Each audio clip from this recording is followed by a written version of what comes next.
वाराणसी में 56 दिनों में 1,56,90,000 से अधिक श्रद्धालुओं ने बाबा विश्वनाथ के किए दर्शन।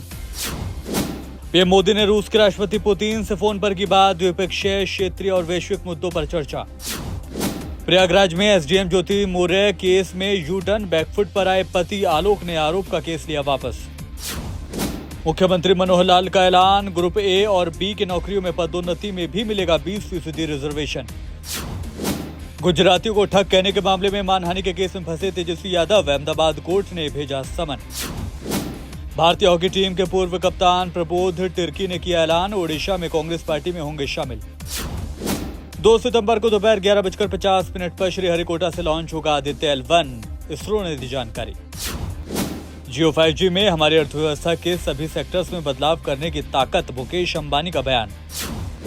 अब चीन में दाखिल होने पर नहीं कराना होगा कोविड-19 टेस्ट, सरकार ने 30 अगस्त से हटाई पाबंदी। हिंदू नाम का कोई धर्म नहीं, ब्राह्मणवाद सारी विषमता का कारण, स्वामी प्रसाद मौर्य का बयान। यूपी में घोसी उपचुनाव में लगेगा स्टार प्रचारकों का जमावड़ा, सीएम योगी और अखिलेश यादव भी करेंगे सभा। पश्चिम बंगाल अवैध पटाखा फैक्ट्री में हुए धमाके में मरने वालों की गिनती में इजाफा, 9 हुई संख्या। लखनऊ में नकली नोट सप्लाई करने वाली गैंग का भंडाफोड़, इंस्टाग्राम के जरिए बनाया था नेटवर्क। पीआर के सीएम नीतीश कुमार बोले, हमें संयोजक नहीं बनना, हमारी कोशिश है सबको एक साथ लेने की। 2030 तक टूरिज्म सेक्टर में 13 से 14 करोड़ लोगों के लिए नए रोजगार की संभावना बढ़ेगी, पीएम मोदी का बयान। पीएम मोदी ने आज दोपहर रोजगार मेले में 51,000 नियुक्ति पत्र बांटे, अपोजिशन ने साधा निशाना।